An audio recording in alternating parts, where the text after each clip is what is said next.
You always on my heels. Shut up. That's my job. This is Set the Bar on P.Y.O.N Media. Y'all know who it is, man. It's the boy, Mr. Watch Your What? Watch Your Tone. Okay. And you got the boy Barney Moore, a.k.a. Mr. B. Mr. B. Hey. Big Web in the house. Okay. You know what I'm saying? Big Web joining us on Set the Bar. He trying to learn a little something. Trying to learn a little something from Mr. B over here. Yeah, so, hey, it's Web, a.k.a. I ain't got no names for the Set the Bar. Oh, he ain't got no Set the Bar, a.k.a.s? A.k.a. Big stack of them. Hey! A.k.a. bankroll. A.k.a. get your money right. A.k.a. That's all it takes. invest. Just get him started. Look, man, you know what I'm saying? We here, man. Another episode of Set the Bar.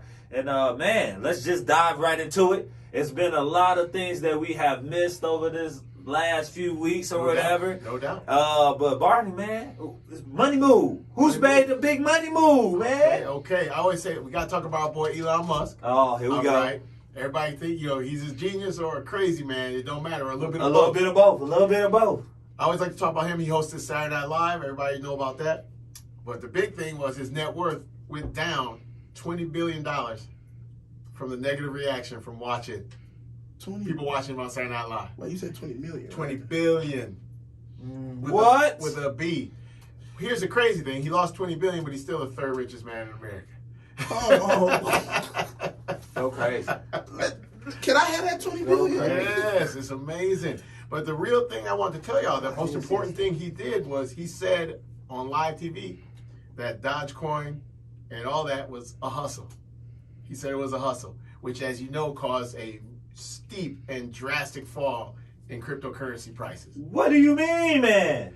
I always tell you, right now, if you can't give me a reason why something is valued as something, I'm suspicious. And that's why he's saying it's a hustle. But there's athletes out there that got their I'm finna say, did KD just come up a guap? Like, here's the thing: if you can throw 10 million at something like that, and it ain't gonna hurt you, then you might make some money. But that ain't everybody else. So if you're gonna throw your life savings into something, let's just do something a little more stable. I did just buy some Dogecoin too recently. Nothing wrong with it. Oh, there's nothing wrong with it? No, if you want to take the risk, go ahead. And you might get lucky and make some money, but odds are against it. Huh. What's the percentage? What's the odds? I don't know. I don't know the odds, but I would just say, if you don't understand something completely, right, don't put your money behind it. That's one of those things, and I don't think anyone really understands. Cause I'd be scared, like when the whole cryptocurrency thing was going on, I'm like, man, everybody talking about with GameStop and stuff. Yeah, I'm like, let me hop on it, but I'm like, I only know what I be hearing, so I don't I'm just gonna pass on that boat. Human nature, we worry about missing opportunities more than we do about thinking sensibly. We don't worry about losing money. We don't worry about making money. We worry more about missing an opportunity. Like, let me in on it. Let me in on it. Right. How many times you tell somebody something is working for you, whether it's investments or just in your life, and they ask me, Tone, tell me about that. How do you do that? Knowing they're not going to do it. They're not going to do it. People are so worried about missing out on something that they don't have that they'll jump into Bitcoin and the things they don't understand.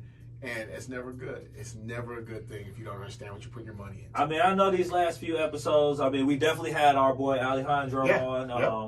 Yep. Shout out to Alejandro. Definitely had him on. He got to help discuss and teach us a little bit about cryptocurrency. But, we've been trying to learn so much about this. I don't think there's ever going to be a point where you're, this is just my opinion, that you're going to be able to actually understand this. I think it's forever changing. I agree. But if you ask someone, just anyone today, I want you to ask two people, how do cryptocurrencies work? Ask them that. I bet you can't get anyone to give an answer. You can ask 10 people a day. I was just sitting there thinking, can I spend it if I invest in it? Can I go to the gas station and be like, I got some crypto coins? Hey, cannot spend it. Yeah, not right now. But I did hear that. It's coming. Is it Mark Cuban? Is that he's trying to say that you can use crypto to get into games? Yeah, it's going to eventually it will become, but this got to get regulated. And right now, the whole draw of it is that it's unregulated. It's a 24-hour marketplace. Because it's ran by the mob. I said this before. So how are that? Are they just making it selling? So Nas, for example, he came up like $100 million. Yep, Nas came up. Is that because he sold it Yes. when it was peaking? Yep. Okay. Yep. You buy low, sell high. That's how. The thing is, though, the challenging part is that it's a 24-hour market. Yep. Yeah, so I could be asleep, and then, you know what I'm saying, come up a few $100,000 while, you know what I'm saying? But by the time I wake up, it could be gone, you know what I'm saying? Like, underwater. Right. Yeah. No doubt. But that's one thing. That's the problem with it. But don't get me wrong. It is going to be the future. Right. I just don't know how it's going to fit in. I know, man. I don't know. I'm scared of it. I've been trying to learn from you, B. But you know, now that you got me already, I done put some money in this Doge. So now I need to take it out because I can't really pay attention to it all the time. I was gonna say you gotta be able to pay attention to it. You can't do this. It's not off the side of your desk. Right. At work. So that needs to be like your Facebook.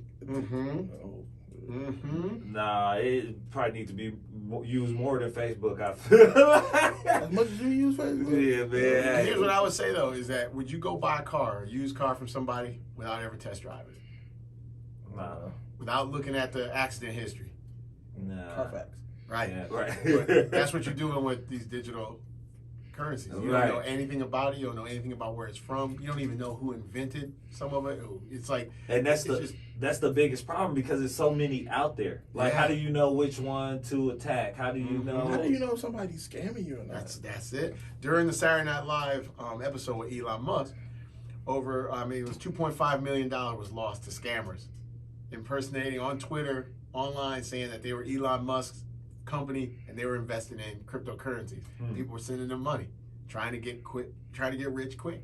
Hey, you know what? Long money. Right. Scared money don't make no money, I guess. You know what I'm saying? Yep. Crypto or stock.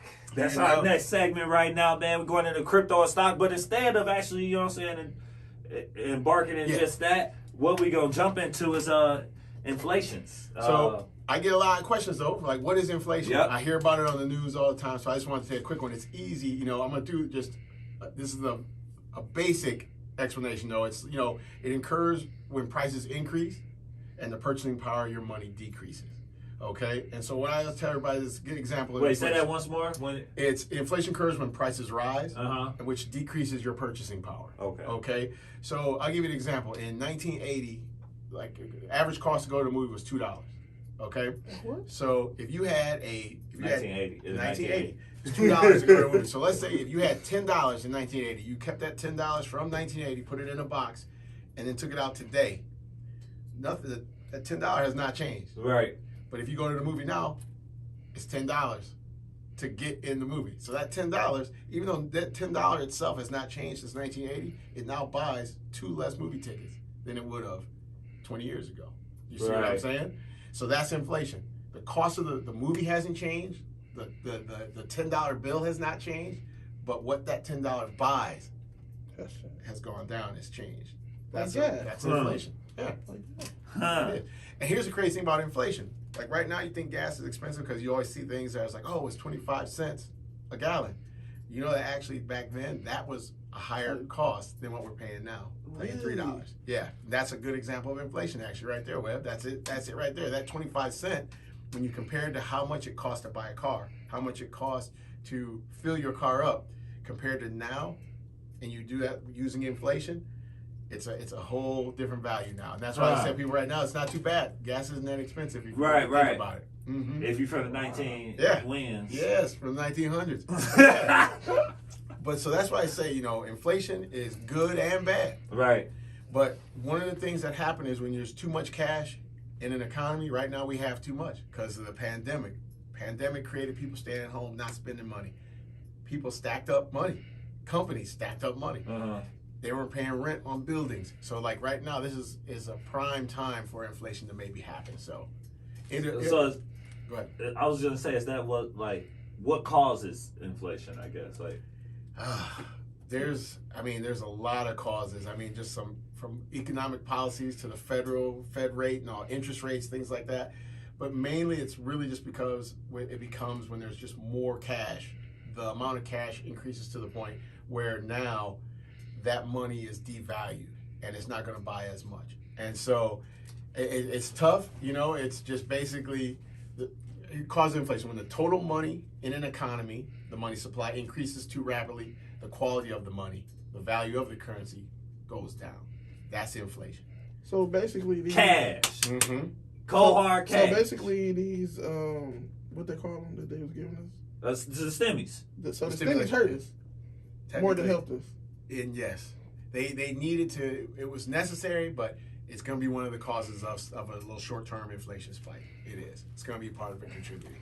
I still got my stimulus. They can have it back if that's the case. No, I mean, I thought like, okay, because I'm kind of confused as far as like I thought the stimmies would have helped in that sense. Or but it's creating more cash for us to either sit on. Or, so okay. So now more money is going to need to be paid to get goods, because if you notice, like Webb was just talking about tennis shoes during the break. Look how much during the pandemic the price of tennis shoes is going up. Yeah. And it's not because of the tennis shoes changed. It's just now people there's more money, so now the price. it buys less. Okay. Mm-hmm.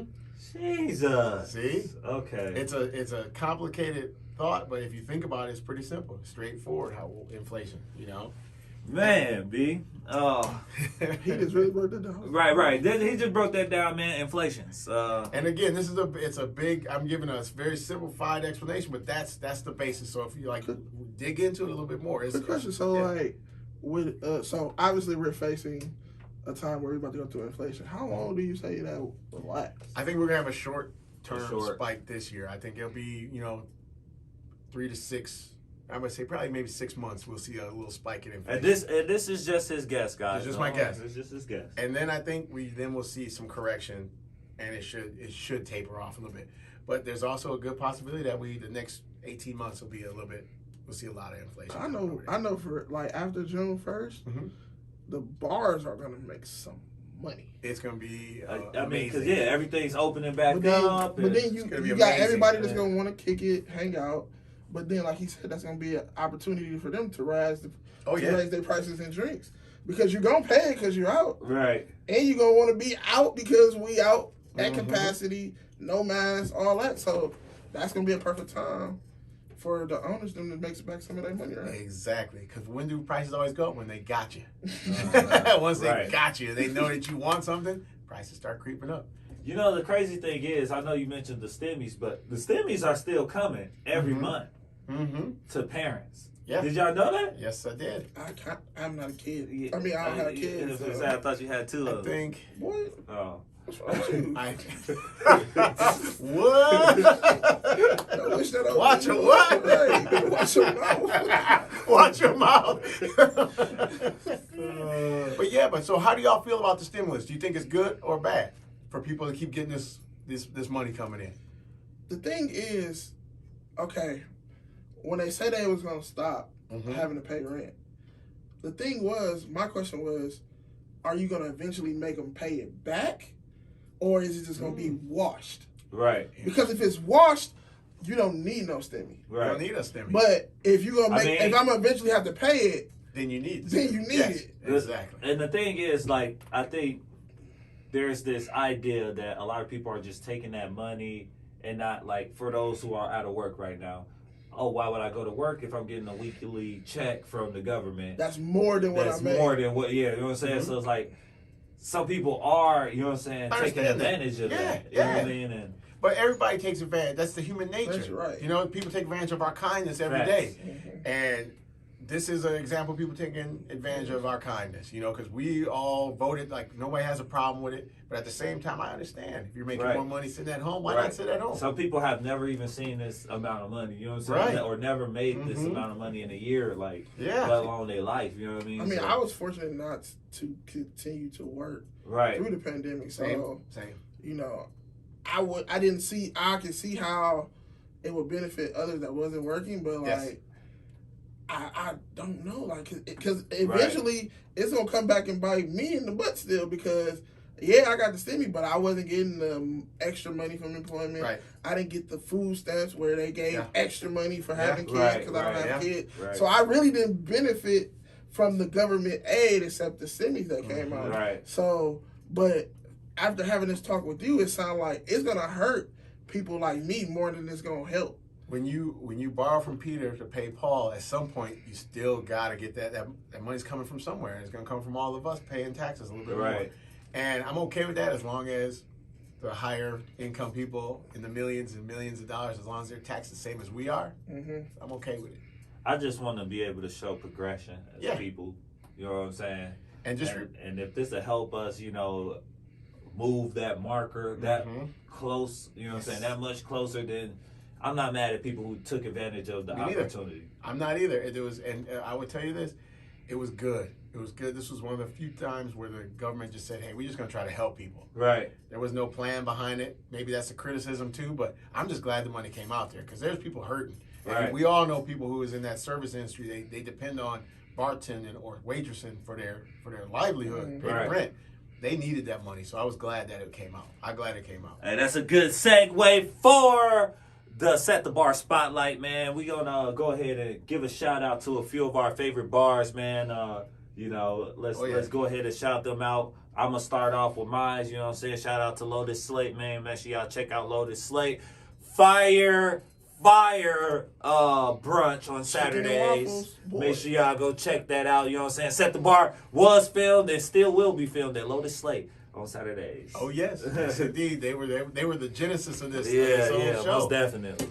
You know, I'm gonna shout out to Mojo MKE. It's a couple friends of me and Tones. They got a bar going there. They starting out in the middle of a pandemic. So much love to what they're doing. They're working hard. I got one more. My guy outside of Gypsy Taco, outside of Boone and Crockett, Chef Mitch. He doing it, man. The food is tight. Shout out, Chef. Yeah, the price is right. Everybody go down there and say that, and you can sit outside right down by the lake. It's great. Well, hit us with a, you know what I'm saying, black-owned restaurant, my brother. Brownstone, bro. I thought you was going to hit with the Brownstone.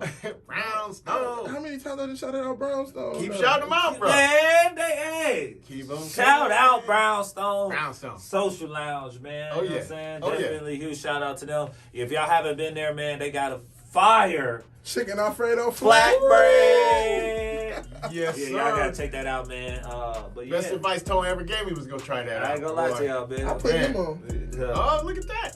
It is what it is. But hey, there y'all have it, man. That Set the Bar right here on P.Y.O.N Media, and y'all just been put on notice. Yo. Get it.